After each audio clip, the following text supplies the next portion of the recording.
Hey everybody, welcome back to the question and answer period here of Wrong End of the Snake. We just had an amazing session.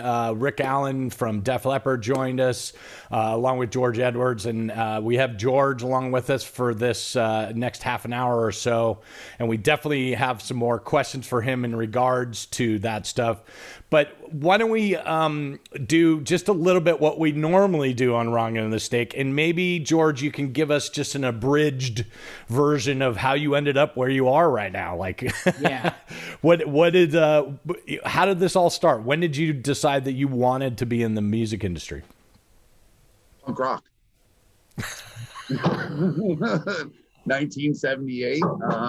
I grew up in Southern California, and my neighbors were Black Flag. And that's awesome.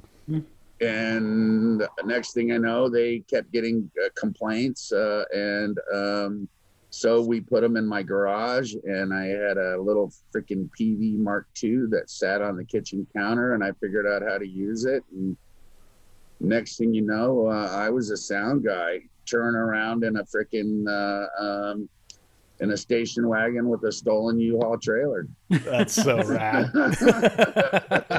Statute of limitations is up. You're good. Yeah, I love it. Oddly enough, that's how I met Dave Ratt. Ah, wow. Yeah, believe it or not.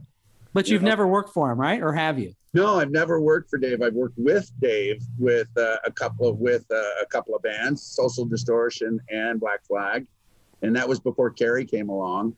And back in those days, very cool. very early on. 78, 79. That's awesome. A long time ago. And then here I am in 1982. By the way, that's me. Awesome. That's me in 1982. So I was a fan. So that ladies and gentlemen, that is a first for Wrong End of the Snake. I think that's the first production value stunt we've had. I'd never seen you pop something up so quick. Yeah. I was that kid though too, man. I was a punker. I was a skate punker, Northern California kid. Yeah, as you can see, my brother still lives it. Yeah, I love it. My brother still lives it, man. Yeah. And then, one thing led to another. My parents got tired of my shit because I was living at my parents' house, and they kicked me out and sent me to my dad's in Northern California. As you do. Yeah, and I ended up in Monterey, where I ended up working for local bands, and I met Chopper Borges. I don't know if you know Chopper. Yep. And he had some local bands as well as the Tubes. And next thing you know, I went to work for Sound on Stage, and I just started, it just kept happening and happening and happening. And I remember in 86, I'd met Benny Collins, and he took me out on Bowie and to mix an opening act, Susie and the Banshees. And things weren't going so well. At the helm for Mr. Bowie, I watched a couple guys rotate through, and next thing you know, I was on the console. Wow. It was just this weird evolution of shit. You know what I mean? Amazing. Yeah. Yeah, we were just talking to Buford the other day, and he had some stories about Bowie, and he had all kinds of respect for him, and yeah, that's amazing. I was standing next to him on that tour. I bet you were. I was the guy who kept his Pugason Infernal Machine running because I had to keep a series of 4 or 5 extra cards, because it was kind of like the old 480. Yeah. Except it was all in one unit. There was no lark. Right. Oh, that fucking machine. Not the infernal machine, that fucking machine. Yeah. No, you remember that device? I get it. High respect for Sound on Stage. I'm a big fan of Louis Barrere, worked there, probably still works there to this day. No, he just retired. He just retired. Okay. Just retired. Good to hear. I did a tour with Louis, but then you went from Sound on Stage, who's what do you call that? A regional company, Sound on Stage? In the 80s, they were a touring company. Because they did like Huey Lewis, right? Well, they did Huey, they did Santana, they did the Outfield, they did Great White, you know, Neil Young, Van Morrison. We did a lot of great bands these days. That was still the days of proprietary boxes, and we had one kind of competition, and that was John Mayer over at McCune, and Ken DeLorean. They were both at McCune, and they were developing the Meyer box and the Apogee box. And then, you know, that's when everything started changing, you know what I mean? And and I stayed there for a long time. I was there for a long, long time. How long were you there? A whole 2 years? Yeah. In fishing stories. I was there 14, 15 years, something like that. Wow. That's a good run. Yeah, 14, 15 years. That's a good run. Yeah. And where did you move on from there after you left Sound and Stage? Actually, Louis Adamo introduced me to Smoother, and Smoother and I cut a deal, and I opened up Delicate Productions in Northern California, and really grew that thing with Jason Alt. Actually, Smoother kind of did his own thing, and then Jason ultimately became president, and now I think owner. Jason and I really built that thing up with Megan Holmes, and then I really built a really great team, and I did that for about 7 years, and I felt like I was ready for bigger and better things, and Dave and I've been Dave Shadona and I've been friends. I've heard of that guy. Yeah, I met Dave with he was Boss episode Skaggs. 3, I think. I met Dave with Boss Skaggs, and I want to say 82, 83, and all through Sound on Stage days, Dave would help me with Yamaha. He'd help me with various things, because at the time, Dave, well, probably still, Dave was one of the big distributors of Yamaha consoles. And back in those days, you know, from PM 1000, 1516, PM 2000s, PM 3000s, 3500s, and so on and so on. Dave was always a guy I could, you know, work with on getting desks, you know, purchasing desks. Yeah. And, you know, we cut a deal, and now we're 5 years in, I think. We're 5 years in, and we're killing it. Yeah, man. Good. You know, we're killing it.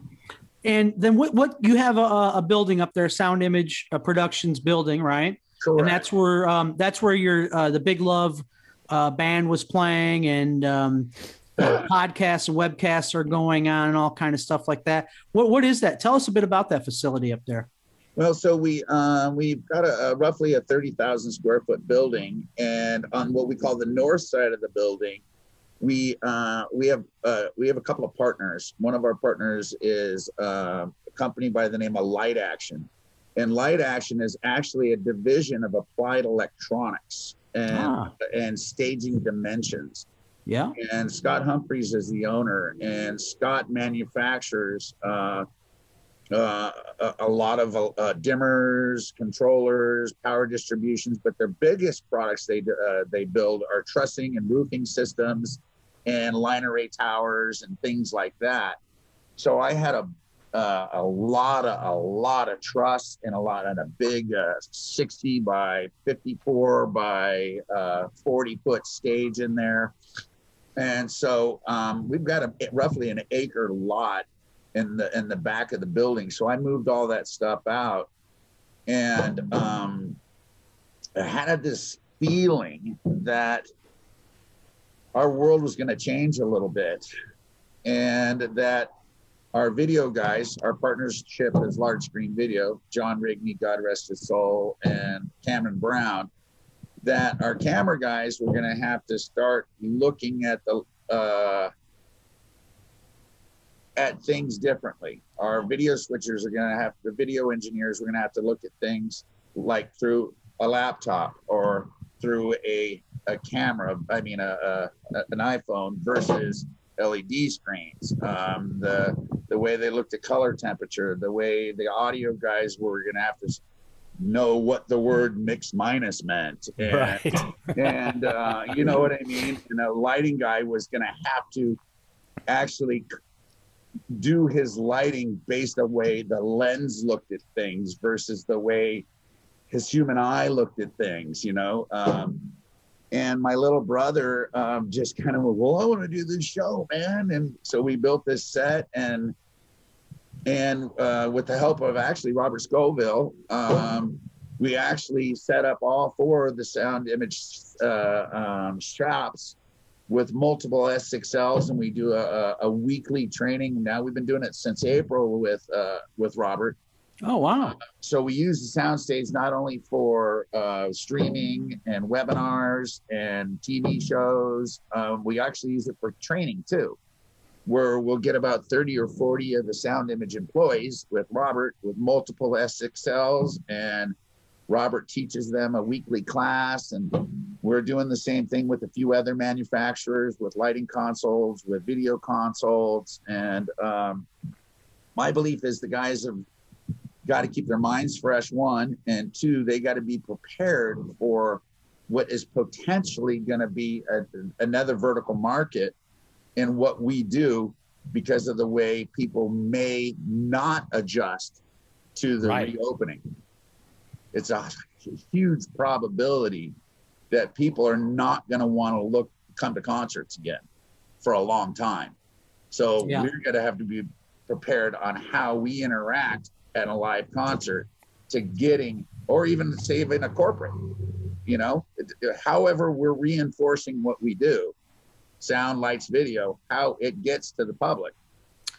Now, do you think positions like front of house will go away and get mixed into a truck or anything just to keep crew out of the gen pop, or do you think they're going to nitty gritty it down to stuff like that?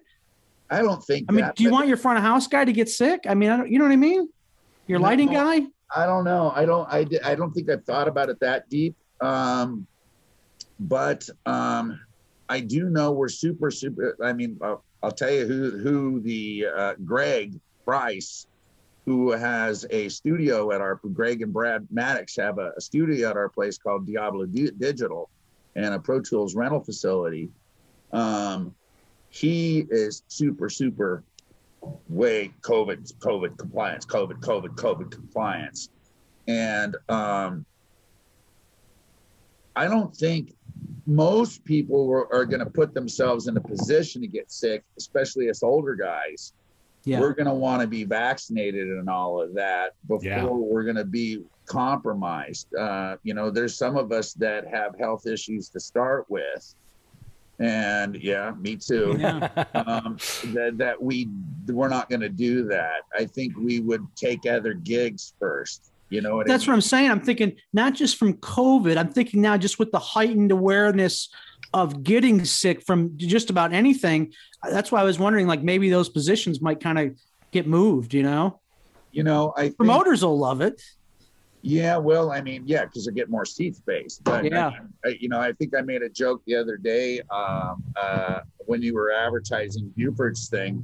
I wrote 2 S4s in the nose of a semi. Yeah, because I mean, for how many years did Buford mix his bands with a pair of S4s and a sub in the front of a truck? I think it's hilarious because I did the same thing, and people nowadays are like, "This is brand new. We're mixing from backstage." I'm just like, "What? No, it's not. What are you talking about?" No. It's been done for a while. Exactly. But it takes a guy who really knows his band, and the band is really, really got to be very dynamically controlled within themselves. Yeah, and a great systems engineer too. You got to have a great system engineer too. Right. No question. Yeah. But to answer your question, Tater, no, I don't. I think the nature of who we are, of our misfit toy personality, and work, even if we had to stand in front of house with triple masks on, we're all going out. We're going to go mix. Yeah. Yeah. But it's an interesting dilemma, right? Like, I know that early on in this, as we go back to having shows, I am going to have to make a decision as to whether or not I feel safe versus the fact that I need some fucking money right now. You know what I mean? Yeah, that's a huge thing. Yeah, And I'm wondering, will insurance companies maybe mandate stuff like that to get insurance? Like, you know, I'm working so on many hurdles. I'm working on the back end of a lot of things for this season, coming up, and where the liability and exposure part comes on for municipalities, cities and towns, counties and state, and the legal part is so gray. Matter of fact, Diablo Digital and Sound Image put a considerable investment into communicating with lawyers. There is no legislation, there is no laws that even can discuss how to even deal with this. So, and I got to believe that insurance companies don't even know how to discuss this right now. You know what? Sure. They sort of do. You know how they're discussing it? They're not insuring any of us at all. They're just walking away. Yeah. This is what they're saying. Not a chance. Yeah, is what they're saying. Yeah, not a chance. That's how they're saying it. We don't understand it. We're moving away. We're not going to do that. I would imagine they have it's kind of like a town saying, no, we won't give you a permit. Yeah. Yeah. Yeah. Or no, you can do it, but let me see your seating chart. And your seating chart has to meet X amount of criteria and X amount of bubbles or whatever, for outdoor events. Because that's what we're seeing is our drafting guys are redoing seating charts to over and over for summer festivals. All right. And that way, that seating chart goes to like a planning department or whatever. Right. The planning department then kicks it back to the promoter. The promoter then says, "Will this even pencil?" Good Lord. Yeah. And so I firmly believe that the two big evil giants that run our industry, which is Live Nation and AEG, they are publicly held companies that are being held to their stockholders to make some money. They are going to figure out some way to make money. And I don't know what that is. If that means, putting us into, smaller places and separating our seats or whatever it is. But I truly believe that the good part about this is that we shouldn't be negative about it, is those companies have to figure out how to survive, and we're going to be the ones that benefit along with that, Well, I have to believe that an unnamed country, an unnamed kingdom, just within this last year, gave Live Nation, if I'm not mistaken, a $500 million influx. Yeah. That means that they know something we're not aware of. That's right. They have something in the works that we're not aware of to circumvent, if that's the right word. Yeah. Any legislation, any legalese, any liability, any exposure, any insurance that is going to allow them to generate an income, which means will generate it. Yeah. I just want to spread a little positivity and be, there's way smarter people than me figuring this out. We're counting on them. But do we have a choice? Yeah. No. We don't. I've gone as far as saying to promoters, why don't we go back to the grassroots way of thinking? We all band, vendors, venue, promoter, put all of our expenses on the table. Old school. And say, okay, this is what it's going to cost us with our overhead to do this show. Right. And we know, then we look at what we can do, how many tickets can we sell, and know what the profit margin is, and then we split the profit. And, we're willing to, this is a way of thinking that is, We're not fucking promoter.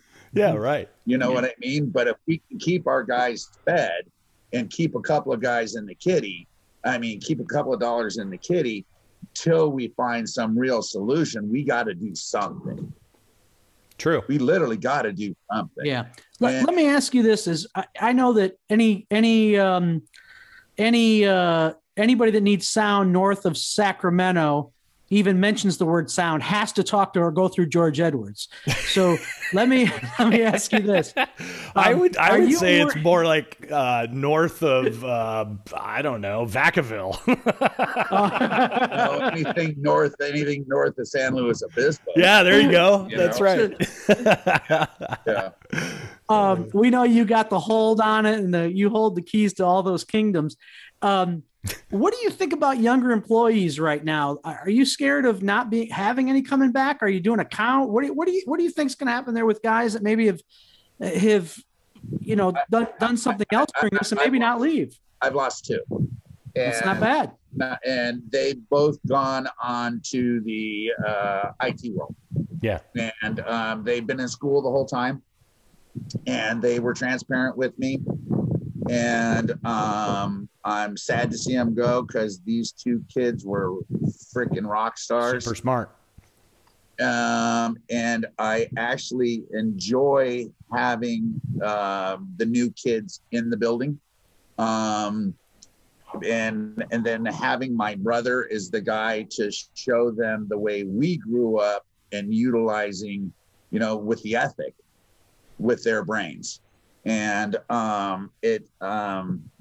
so I believe that there's going to be another generation that's just going to have to learn our workflow and understand what it is to, 12-hour days, a half day. Yeah. And, it's we true.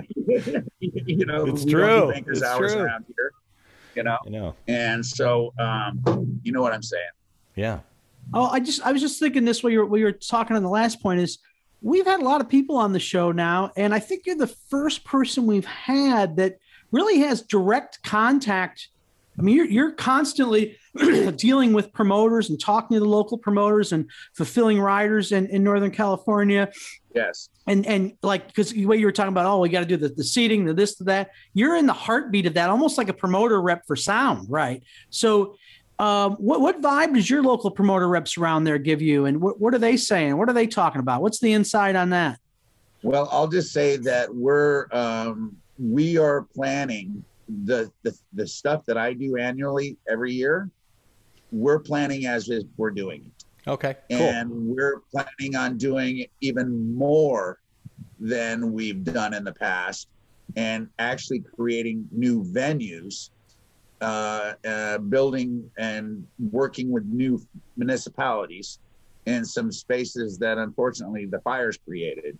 And because we see, frankly, the people are starving for what we do. Yeah, I'm talking the general public. Yeah. You can only watch so much fucking Netflix. That's proven. It's true. I know. That's proven.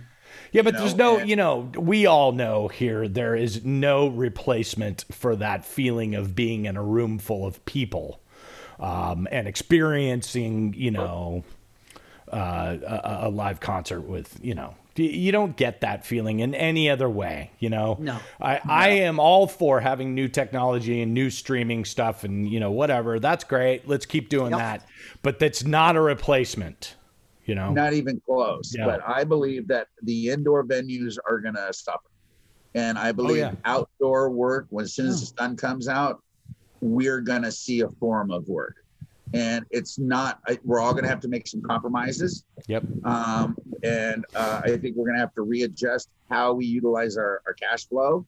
And we're going to have to create a new level playing field. So it's not race to the bottom. It's race to the middle instead of race to the top. And I think that the artists are going to have to be equally involved in that compromise. Right. In order to maintain the quality of entertainment that the general public's used to seeing. Maybe it's 2 less eagle ramps and 14 less moving lights and and instead of a 1.9 millimeter wall, it's a 3.9 millimeter wall, and blah, blah, blah, blah, blah. Instead of 8 cameras, it's 4 cameras. You know what I'm saying? We have to get over ourselves. Yeah, we can't have all the latest toys. A little bit. Instead of this guy saying, I absolutely have to have, 12 fucking Aja drives up there at $1,200 a week. I can get away with 6 and bring the production overhead down a little bit, which brings the cost of the artist down a little bit and makes the ticket prices a little easier to absorb, and which makes the cost of the show a little easier, and so things will pencil a little easier, which makes it, because our mortgage payments are not going down. No, that's right. And I think that independent engineers need to be aware of those kind of things, that not only, sound companies, but manufacturers, this trickled down all in our industry, have been affected by this. So there is no way that I'm going to go back to work and go to a sound company and say, it's got to be a Quantum 338 or I ain't doing it. You know what I mean? It's like, exactly. You need to be the one that's saying, I'll take whatever. I'm happy to be working right now. Send me a PM 1600. Well, look, I'm going to make a statement that my dad used to say back in the construction business days. A poor craftsman blames his fucking tools. Yeah, that's absolutely right. Yeah. How many shows have we mixed on a basic analog console with 2 reverbs, a delay, 4 gates and 6 comps, and fucking killed it? Wow, that sounds luxury to me, but yeah. You know what I'm saying? Yes, I know. That's just it, so. But this, I mean, dude, this is that's a wormhole we can go down about I think in some ways we've lost the craft of engineering. But let's not go down that wormhole. It'll take hours. A whole another week. It's the compromise. Yes. Yeah. And that's being right. aware of the bigger picture financially. That's right. Being a responsible engineer, being a responsible sound company, being a responsible promoter, being a responsible vendor is part of the big picture. Yeah, absolutely, man. Yeah. That's just it. Yeah. Tater, we got about 2 minutes left. You got one last question you want to grab from George? I don't have a question. What I want George to do real quick is there's going to be another Big Love concert, correct? Yes, we believe there is, but we really want to get this one out to the masses, not the one that already exists. The one that exists. That's the main goal, is getting that one out to the masses. Yes. We want to get another one. We really got to thank Rick for his time, his wife for giving him the time. The Raven Drum. I guess, you know what? A good way is to go to Rick Allen. Easy way is to go to rickallen.com. A lot of the links are on there, right? As well as BigLoveBenefitConcerts.com has every single link to everything you'll need. Awesome. Perfect. That's what I'm looking for. So that's where you need to go, people. BigLoveBenefitConcerts.com. Yep. And don't forget about Sweet Relief in general. That I went to that website. There's all kinds of resources there as well. It really is. Yeah. Tons. It can great resource. It can help a person out. And if anybody wants to get contact with me, it's gedwards@sound-image.com. That's awesome. George, thank you for your valuable time. Thank you for helping Rick to come on. We appreciate you. We love you. I've known you for so many years. You're a brother. And thank you, man. Just thank you for all of it. Thank you, guys. I really appreciate you having the forum for us to get out there to let people know that we're here to help, Yeah, man. Right on. And the real deal is that we care. That's right. That's exactly what it is. Yeah. So thank you, George. Take care. We'll talk to you soon. All right, brothers.